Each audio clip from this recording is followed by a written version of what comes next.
Hello, everybody. Welcome to this episode of our video podcast. Today we have our guest, Dr. Dan Quevedo, and our topic is a very common or upcoming procedure called LANAP, and it stands for laser-assisted periodontal surgery. I'll let you get into the exact definition of LANAP, but that's kind of the common terminology for it. I'm very excited to have Dr. Quevedo. Reason being is because I've known you for years. I knew you years ago from message boards, and we happen to practice nearby from one another. I've been a fan of yours for years and years. Every time I go to your office, it's like I'm walking into dental school. You are a wealth of knowledge. You're invited by dental companies to go see their products, and they fly you here and there to go. I mean, it's unbelievable the wealth of information you have and how people are always referring to you for expertise. So I thought, who better? I also know you do this procedure, LANAP. So let me turn it over to you, Dr. Quevedo. Tell anybody watching this what is LANAP. Well, LANAP is an acronym that stands for Laser Assisted New Attachment Procedure. And it basically came into existence about 15 plus years ago out in California. And it was two general dentists that basically invented the protocol. And we've been using it in our office for about 8 years with great success. Okay, and so is it different, and how is it different than, there's going to be people watching this that, they know they have some sort of periodontal disease or commonly known as gum disease, and they might have seen a dentist and they said you might need surgery. So how is this different than traditional gum surgery or traditional periodontal surgery? Well, the biggest difference is that with traditional surgery, quite often there are incisions that have to be made to flap the gum tissue back off of the bone, or in layman's terms, peel the gums back. And this gives the surgeon direct visual access to see the root surfaces and the bone so that they can scale the tartar, the mineral deposits, off the side of the root, or at least try to. And when they're done getting it nice and clean and smooth, then the gum tissue is sewed back up into place. And that's a greatly simplified version of what they do. But it certainly works, but the unfortunate part about it is that it's also typically very uncomfortable post-operatively for the patients. And so that has a bad reputation in the community in terms of discomfort. And so even though we refer patients and had for years to have this procedure done, very few would actually follow through on the referral and actually go get it done, because they knew somebody somewhere, their neighbor, their family member, that had had this done, and they were scared to basically get it done. So by contrast, LANAP involves no cutting and no sewing, and the treatment is achieved by using the Periolase MVP7 laser, which is made by Millennium Dental Technologies. And this is an Nd:YAG laser that is very unique in that it is able to very specifically target just the bad bacteria that are involved in gum disease. There are other instruments like an electrosurge and even other wavelengths of lasers that will kill these bacteria, but the problem is they kill more than the bad bacteria. They kill the good ones, they kill the good tissue. It's kind of a scorched earth approach. It just wipes out and burns up everything. That's the advantage of the Periolase, is that it doesn't do that. All the healthy tissue it leaves alone. The harmless bacteria it leaves alone. It's very specific in its interaction with just the bad bacteria. And that's in a nutshell what the difference is. I mean, there's obviously a lot more than that, but so as far as feedback, certainly I've heard the horror stories. Yes, you're right. Everybody's had somebody, a family member, I had gum surgery, I'm never doing that again, I don't care what you tell me. I think any general dentist watching this has heard that, and even patients watching this, they might have heard a horror story for themselves. And not to say that gum surgery isn't sometimes needed, but do you find that your post-operatively, your patients that you do the LANAP on have a better feedback? Absolutely. On a 10 scale, with 10 being the most awful pain you can imagine and 0 being no pain at all, after LANAP, I would say it's maybe 1 or 2 on that scale. Most patients after traditional periodontal surgery would say it's in the 6 to 7 range, something like that. But just to be fair to traditional periodontal surgery, not everybody has terrible pain with it. The problem with these sorts of stories being shared from person to person out on the street and among neighbors over the backyard fence is that they get exaggerated a little bit. So even though it is uncomfortable and it's probably not something you would be eager to do, at the same time, it's not as awful as the rumor would have it to be either. Sure. And so, but just the same, when you're trying to remove the core cause of the problem, which are the pathogens, the bad bacteria that cause this infection, it's just very nice to know that you can actually eliminate all of them. Because keep in mind, when you're just simply scraping with a scaler, with a relatively large instrument compared to the size of the bacteria, these bacteria are microscopic. It's almost impossible to scrape all of those bacteria out, because it's like trying to scoop sugar with a fork instead of with a spoon. Just in the same way that the little grains of sugar would fall in between the tines of the fork and leave a lot of them behind, the same thing happens with the bacteria. With traditional surgery or with scaling and root planing, which is a deep cleaning, either way, you're going to leave seeds behind, if you will, that are going to sprout and come back and haunt you later.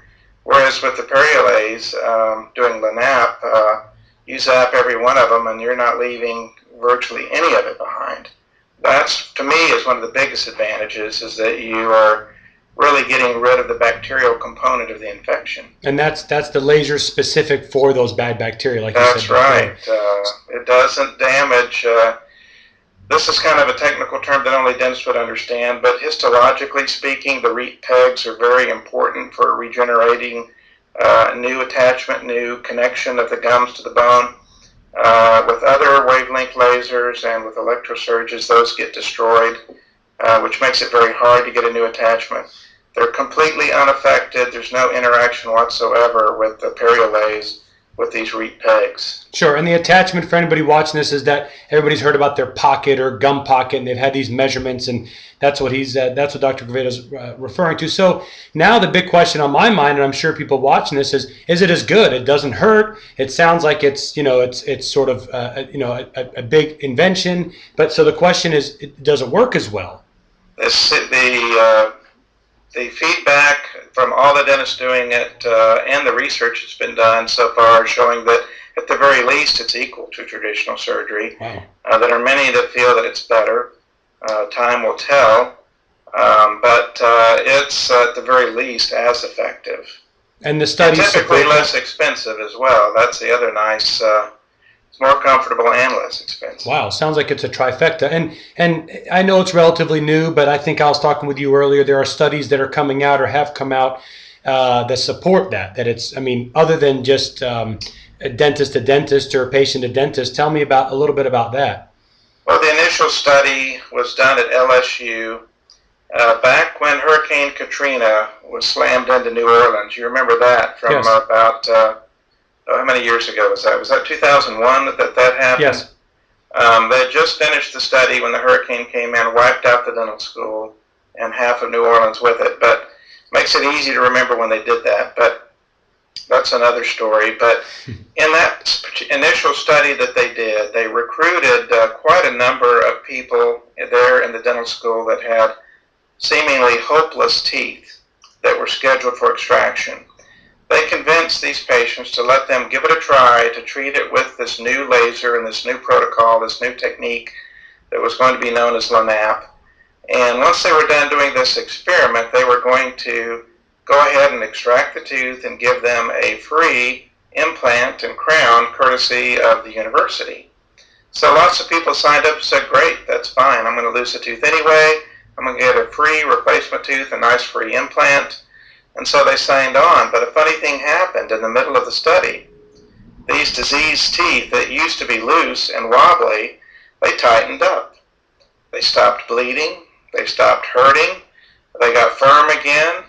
And about, 3/4 of the patients dropped out of the study. They said, my tooth is fine now. I don't want you to take it out.